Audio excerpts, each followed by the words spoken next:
గుడిమల్లం శివాలయంలోని శివుడు పరశురామేశ్వరుడిగా పూజలు అందుకుంటున్నాడు. ఇక్కడ శివలింగానికి ఎంతో విశిష్టత ఉంది.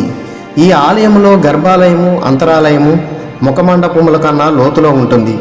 ఇక్కడ గర్భగృహములో ప్రతిష్ఠించబడిన శివలింగము లింగ రూపంలో కాకుండా శివుడు మానవ రూపంలో మహావీరుడైన వేటగాని వలె ఉన్నాడు.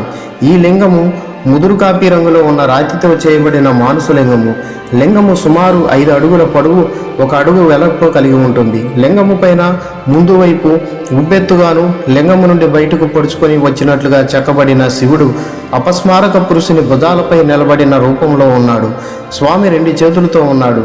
కుడి చేతితో ఒక గొర్రెపోతు యొక్క కాళ్ళు పట్టుకొనగా ఎడమ చేతిలో చిన్న గిన్నెను పట్టుకున్నాడు. ఎడమ భుజానికి ఒక గండ్రగొడ్డలి తగిలించుకొని ఉన్నాడు. స్వామి జటాధార తలకట్టుతో చెవులకు అనేక రింగులు ఇంకా వివిధ ఆభరణాలు ధరించి నడుం చుట్టూ చుట్టి మధ్యలో క్రిందకు వేలాడుతున్నట్లు ఉన్న అర్ధోరుకం ధరించి ఉన్నాడు. ఆ వస్త్రం మధ్యలో వేలాడుతున్న మడతలు అతి స్పష్టంగా కనిపిస్తున్నాయి. ఆ వస్త్రము అతి సున్నితమైనది అన్నట్లుగా నుండి స్వామివారి శరీర భాగములు స్పష్టంగా కనిపిస్తున్నాయి. స్వామికి యజ్ఞోపవీతం లేకపోవడం ఒక విశేషం. లింగపు అగ్రభాగము కింద పొడవైన స్తంభము భాగం వల్లనే విడదీసినట్లుగా ఒక లోతైన పల్లపు పడిన గీత స్పష్టంగా ఉండి మొత్తం లింగము పురుషాంగమును పోలి ఉంది. ఈ లింగము అతి ప్రాచీనమైన లింగముగా గుర్తింపబడింది. ఆ కాలపు శైవారాధనకు ఒక ఉదాహరణగా కూడా గుర్తించబడింది. ఇది క్రీస్తు పూర్వం 2వ శతాబ్ద కాలము నాటిదని చరిత్రకారులు అంటున్నారు. 1911లో గోపీనాథరావు అనే పురాతన శాస్త్రవేత్త సంవత్సరం పాటు పరిశోధించి ఈ శివలింగం ఉనికిని ప్రపంచానికి చాటాడు.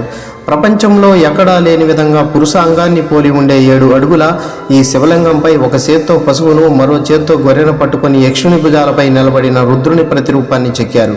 తలపాగా ధోవతి ధరించిన ఈ రుద్రుని వస్త్రధారణ ఋగ్వేద కాలం నాటిదని శాస్త్రకారుల అంచనా.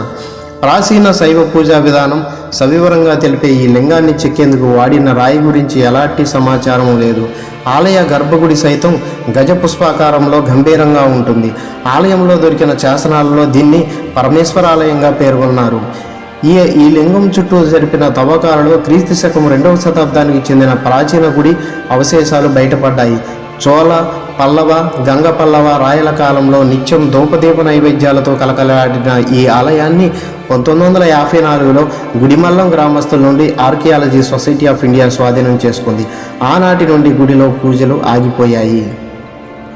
ఈ గుడిమల్లానికి సంబంధించి ఒక పురాతన కథ ఉంది.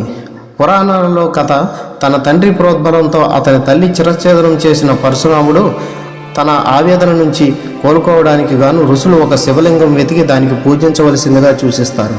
చాలాసార్లు శోధించిన తర్వాత పరశురాముడు ఈ అడవి మధ్యలో ఒక లింగాన్ని గుర్తించి అటుపై ఆలయ సమీపంలోని ఒక చెరువు తవ్వి పూజించుచుండెను. ప్రతిరోజు ఆ చెరువు ఒక దైవిక పుష్పం పెరుగుతూ ఉండగా దానితో అతను శివునికి పూజిస్తూ ఉండేవాడు. ఆ పువ్వును అడవి జంతువుల నుండి కాపాడటం కొరకు అతను ఒక యక్షుడిని కాపలా పెట్టాడు. అందుకు గాను పరశురాముడు రోజు అతనికి ఒక జీవి ఆట బొమ్మలను తీసుకుని వచ్చి ఇచ్చేవాడు. ఒకమారు పరశురాముడు లేని సమయంలో యక్షుడు అనగా చిత్రసేనుడు ఆ పుష్పంతో శివునికి పూజ చేస్తాడు. పరశురాముడు వచ్చేసరికి పుష్పం లేకపోవడం చూసి కోపాద్రిక్తుడైన చిత్రసేనుడు మీద దండెత్తుతాడు పరశురాముడు. ఆ యుద్ధం 14 సంవత్సరాల పాటు కొనసాగింది. అందువల్ల ఆ ప్రదేశంలో ఒక పెద్ద గొయ్యి లేదా పల్లంలా తయారైంది. అందుకే ఈ ప్రదేశానికి గుడి పల్లం అని పేరు వచ్చింది అంటారు.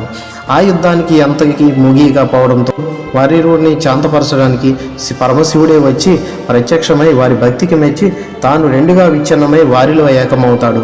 అందుకు గాను ఇక్కడ లింగము ఒక ఆకారము పరశురాముడు ఒక చేతిలో వేటాడిన మృగముతోటి, 2వ చేతిలో ఒక కళ్ళుకొండ ఉండినట్లు చిత్రసేనుడు ముఖముతో శివుడు లింగరూపంతో మలసబడిన ఒక కథ ప్రాచుర్యంలో ఉంది. ఈ ఆలయానికి సంబంధించి మరి ఒక రహస్యమైన సన్నివేశం ప్రాచుర్యంలో ఉంది.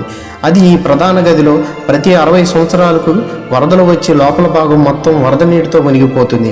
ఒక చిన్న భూగర్భ తొట్టి, దానిని కలపబడి ఒక వాహిక శివలింగం పక్కన నేటికి కూడా చూడవచ్చు. ఈ వరద నీరు అకస్మాత్తుగా శివలింగం పైభాగానికి తాకి అటుపై ఒక్కసారిగా కిందికి ప్రవహిస్తుంది.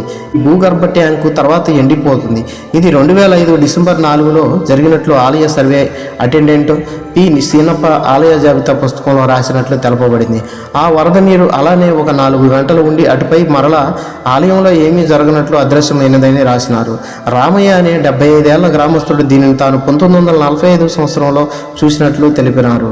ఆలయంలో మరో అద్భుతం ఉంది. పెరుగుతున్న సూర్యుని కిరణాలు ఉత్తరాయణము దక్షిణాయనంలో 2 సార్లు ఈ రాతి గోడలపై చెక్కిన గ్రిల్ గుండా ప్రధాన శివాలింగం యొక్క నుదిటి మీదకి నేరుగా వస్తాయి.